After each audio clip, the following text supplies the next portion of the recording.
Hello everyone, welcome to the CBSE coding classes. Today we are going to discuss our final part of our last chapter, which is HTML list. HTML list में जो हम लोग ने topic अपने complete कर चुके थे, वो कौन कौन से टॉपिक हमने कंप्लीट किए थे। तो इसका हमारा चैप्टर 3 का नेम था, which was name as HTML list. इसमें हम लोगों ने अपने टॉपिक्स जो थे आपके, सबसे पहला था लिस्ट क्या होती है। लिस्ट दो टाइप से होती हैं, which is first is unordered list और second one is ordered list. ये दो लिस्ट थी, ये हम लोगों ने डिस्कस कर ली थी कि दोनों लिस्ट होती क्या है। उसके बाद हम लोग के पास आया था table.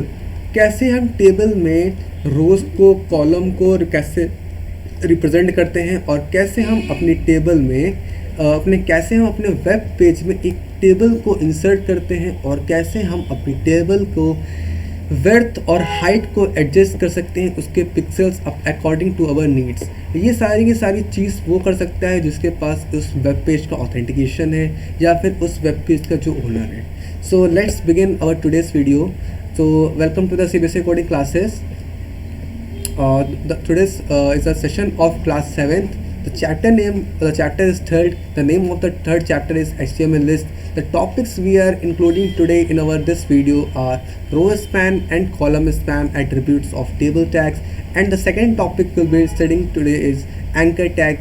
What is anchor tag? Anchor tag क्या होता है, anchor tag को कैसे हम यूज़ करते हैं, anchor tag का क्या काम होता है, हमारी जो वेब पेज होता है उसमें हम कैसे anchor टैग को यूज़ करते हैं। जो एंकर टैग होता है उसको हम सेकेंडली नेम ए टैग से भी जाना जाता है ये। तो अगर हम अपने वीडियोस में आगे बढ़ते हैं तो सबसे पहले मैं आपको एक चीज़ फिर से ध्यान दिलाना देना चाहता हूँ कि जो हमारी टेबल होती है, टेबल में हमारी रो और कॉलम्स क्या क्या होती हैं, ये चीज़ आपको बताना चाहता हूँ। तो जो आपकी ये होती हैं, ये आपकी रो होती है। जो आपकी हॉरिजेंटली लाइंस जाती हैं वो आपकी रो होती हैं। जो वर्टिकल लाइंस होती हैं, वर्टिकली जाते हैं हम अप से डाउन, तो इन चीज़ों हम कहते हैं कॉलम। तो हम रो स्पैनिंग और column spanning attributes of table tag, इस हम टॉपिक को शुरू करने से पहले मैं एक आपको जो वर्ड है स्पैन का वर्ड का मीनिंग मैं आपको बताना चाहता हूँ। जो स्पैनिंग का मीनिंग होता है आपका है, उस टर्म का मीनिंग होता है कि हम किसी भी चीज़ की स्पैनिंग या फिर किसी भी चीज़ की हम उसको तोड़ दें या फिर उसको हम आगे डिस्ट्रीब्यूट कर दें या फिर उसको हम आगे से और बढ़ा दें। किसी चीज़ को हम स्पैन मतलब बढ़ा देना।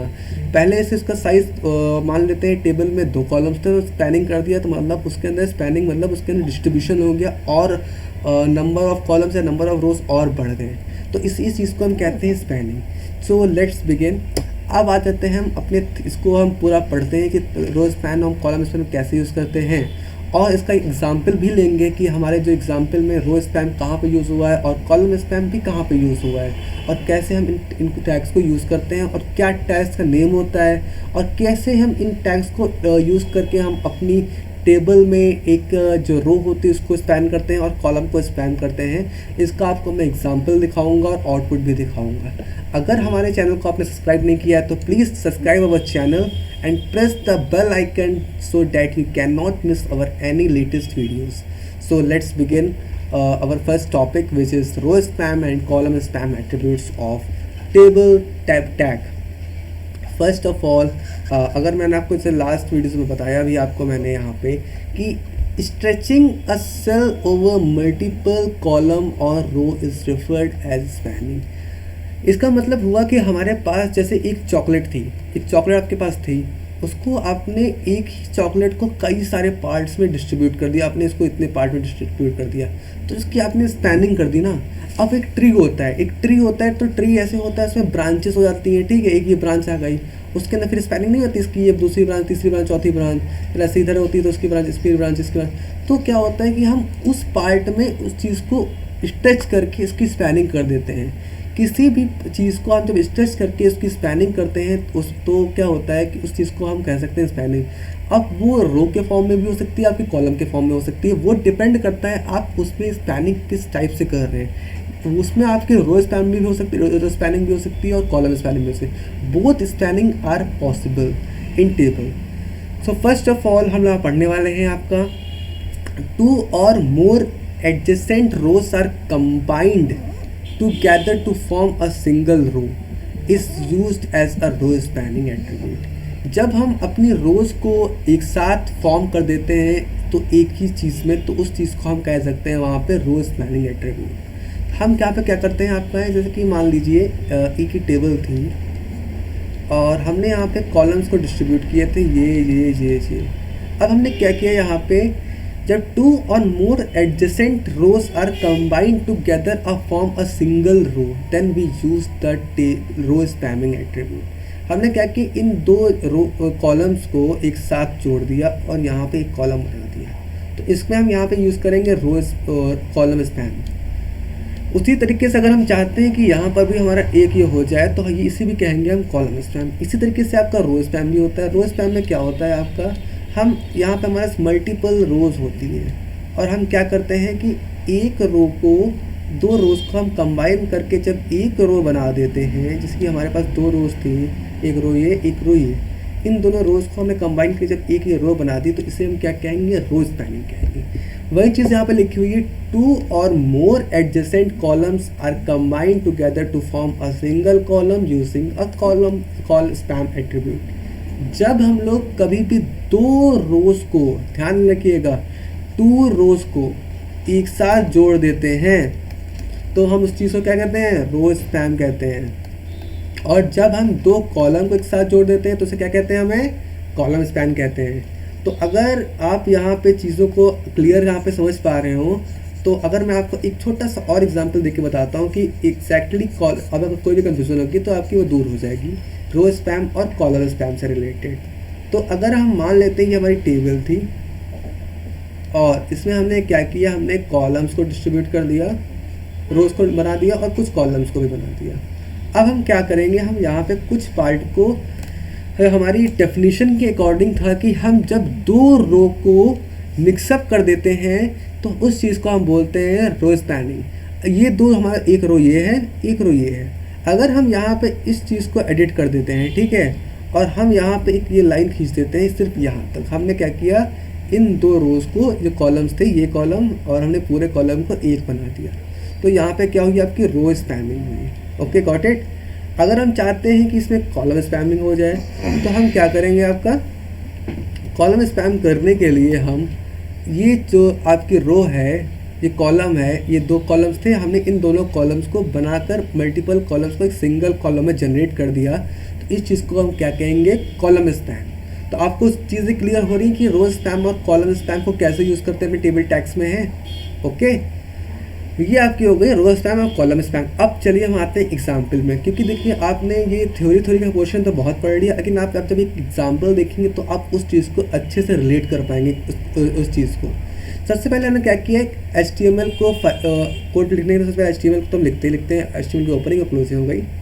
फिर हमने इस बॉर्डर, जिससे टेबल का बॉर्डर है, इसका साइज़ कितना है, टेबल का बॉर्डर का साइज़ आता है 1, तो हमने टेबल के बॉर्डर को साइज़ को दे दिया आपको 1। ओके, उसके बाद हमने कैप्शन, ये इस जो टेबल का कैप्शन है वो है प्राइस लिस्ट, इसमें हमने कैप्शन में डाल दिया प्राइस लिस्ट। कैप्शन एक टैग होता है जिसमें हम टेबल के नेम को या फिर टेबल के कैप्शन को रिप्रेजेंट करते हैं। कैप्शन का मतलब क्या होगा, उस चीज़ को आप क्या नाम दे सकते हैं, तो हम इस टेबल को हम यहाँ पे नाम दे रहे हैं price list, this is known as the caption. तो कैप्शन एक टैग होता है, तो कैप्शन की ओपनिंग भी ऐसे होती है, क्लोजिंग भी ऐसे होती है, प्राइस टैग। अब ये चीज़ यहाँ पर ख़त्म हो गई प्राइस लिस्ट को लेके। अब हम आगे बढ़ेंगे, इसको थोड़ा सा आप ध्यान समझिएगा, बहुत ईजी है। आप एक बार जब समझेंगे ना तो आपको लगेगा जितना ही ज़्यादा ये हैक्टिक लिखा हुआ है ना उतना ही ज़्यादा सिंपल है, बस सिर्फ एक बार आप चीज़ समझ लीजिए। सबसे पहले हम क्या करेंगे, हम यहाँ से एंटर करेंगे, तो यहाँ से लिखना चालू करेंगे, तो हम यहाँ सबसे पहले टेबल रो को क्रिएट करेंगे ना, टेबल रो क्रिएट किया तो TR टैग को हमने वो बना लिया, TR टैग को लिख लिया टेबल रो को। उसके बाद क्या करेंगे, हम यहाँ पे दो, देखिए यहाँ पे दो रो कॉलम्स थे आपके, बट हमने दो कॉलम्स को कंबाइन करके एक नया कॉलम बनाया है, सिंगल कॉलम। ओके, तो यहाँ पे हमने कॉल स्पैम क्या किया है, दो कॉलम्स को स्पैम किया ना, col span to equal to activity name. Okay got it. तो हमने TR टैग को यूज़ किया, उसके बाद हमने कॉल स्पैम को यूज़ किया और दो कॉलम्स के लिए यूज़ किया, तो col span equal to which is activity name. तो यहाँ पे अब TH क्लोज, क्योंकि भाई हमने दोनों को तो बंद, यहाँ पे इतना ही तो काम था हमारा, इतना हमारा हो गया, एक्टिविटी नेम दे दिया। अब यहाँ पे इस डेटा सेट के अंदर कोई काम तो है नहीं, अब TH को भी क्लोज कर देंगे। ओके, अब आ जाएंगे दूसरे पे, अब यहाँ पे TH के बाद हमने ओपन किया, उसमें हमने मंथली सैलरी कर दिया इंक्लूड। अब आप सोचेंगे TH क्या है। मैंने आपको अपने लास्ट वीडियो जो बी पार्ट था उसमें आपको बताया था TH की फुल फॉर्म क्या थी आपकी, टेबल हेडर। जब हम टेबल हेडर को यहाँ पे यूज़ करते हैं तो TH यहाँ पे लगाते हैं। कोई भी आपके साथ ऐसे प्रॉब्लम हो कि आप वहाँ पे कुछ टैग का नाम भूल जाए तो आप उस टैग को स्प्लिट कर लीजिए तो आपको उसका नाम याद आ जाएगा। जैसे यहाँ पे TH टैग लिखा हुआ था तो उसका मतलब यहाँ पे क्या हो गया, टेबल हेडर। तो टेबल हेडर एक एक्टिविटी नेम हो गया, एक मंथली चार्जेस। तो फर्स्ट ऑफ ऑल हमने TR टैग को इंट्रोड्यूस किया, उसके अंदर हमने टेबल हेडर पहला दे दिया, कॉल स्पैम कर दिया, कॉलम्स को स्पैम कर दिया, दोनों कॉलम्स को, कॉलम्स कितने स्पैम किया, 2 कॉलम्स को, उसका नाम दे दिया मैंने एक्टिविटी नेम। उसके बाद उस टेबल हेडर को हमने क्लोज कर दिया, फिर एक दूसरे टेबल हेडर को बनाया। वहाँ पे ऐसा तो हमें कुछ स्पैनिंग तो करी नहीं है, हमने एक सिंपल सा बनाई लिस्ट बनानी है, तो वहाँ पे हम सिर्फ मंथली चार्जेस को इंक्लूड कर देंगे और टेबल हेडर को क्लोज कर देंगे और टेबल इस रो को भी क्लोज कर देंगे। तो अब हमारा इतना काम खत्म हो गया। अब आते हैं नीचे की तरफ। अब यहाँ पे क्या हुआ है, यहाँ पे हम देखा होगा आपने कि ये रो थी, देखिए यहाँ पे रो थी, तो इन दोनों भाई एक रो ऐसे होती, बट ये इन्होंने क्या किया, इसको ये लाइन को हटा दिया है। तो इन्होंने क्या किया, इन दोनों रोज को आपस में कंबाइन कर लिया है। तो हम कह सकते हैं रो स्पैनिंग यहाँ पे हुई है 2 के साथ। तो वही चीज़ लिखी, इस टेबल रो में गए, इस डेटा सेल में गए, that means TD data cell, table data cell, उसके अंदर हमने रो स्पैमिंग किया। कितनी की रो स्पैमिंग की, 2 रो स्पैम किया तो 2 लिख दिया, 2 लिख दिया। उसमें हमने क्या प्रिंट कराया, इंडोर एक्टिविटीज़, तो इंडोर एक्टिविटीज़ लिख दिया। अब इस डेटा सेल का काम खत्म हो गया, तो इस टेबल डेटा सेल यानी TD टैग को हम बंद कर देंगे। उसके अंदर नया TD टैग इंट्रोड्यूस करेंगे, उसमें हम इंडियन डांस और 250 को इंट्रोड्यूस करेंगे।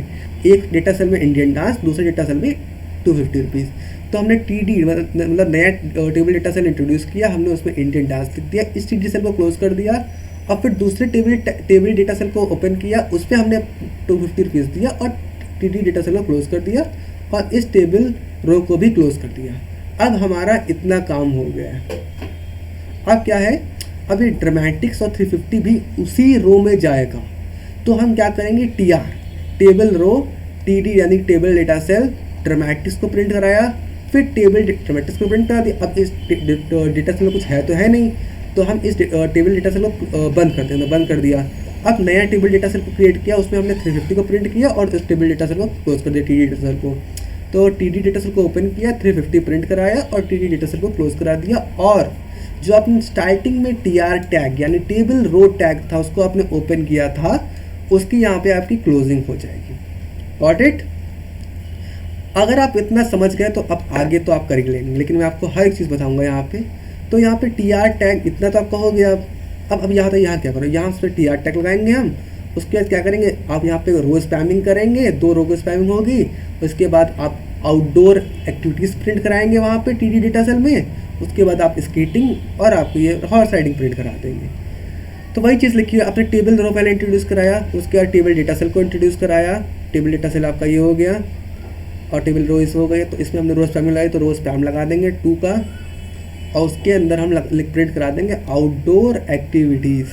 आउटडोर एक्टिविटीज़ प्रिंट करा दिया, उसके बाद ये हमारा डेटा सेल बंद हो गया। इतना समझ में आया, इतना आपका यहाँ तक ख़त्म हो गया। अब क्या होगा, अब हमारा स्केटिंग हम प्रिंट कराएंगे। अब TD डेटा सेल में स्केटिंग को प्रिंट कराएंगे, फिर डेटा सेल को क्लोज करेंगे, फिर TD ओपन करेंगे, फिर हम 150 को प्रिंट कराएंगे, फिर हम इस टेबल डेटा सेल को क्लोज कर देंगे। फिर हमने टेबल डेटा सेल को क्रिएट किया और स्केटिंग को प्रिंट कराया और टेबल डेटा सेल को बंद कर दिया। उसी तरीके से हम टेबल डेटा सेल को फिर से ओपन करेंगे और रुपीज़ 150 प्रिंट कराएंगे और टेबल डेटा सेल को क्लोज कर देंगे। अब हमारी ये रो तो कंप्लीट हो गई, तो इस रो को हम बंद कर देंगे TR टैग से। अब क्या करेंगे, अब नया हमारी हॉर्स राइडिंग और 400 तो बचा हुआ है। अब क्या करेंगे, हम फिर से TR टैग को इंट्रोड्यूस करेंगे, that is table row tag. और उसके बाद हम क्या करेंगे, उसमें हम TR टैग को इंट्रोड्यूस किया, हमने टेबल डेटा सेल को वहाँ पे लगाया और हॉर्स राइडिंग कर दी।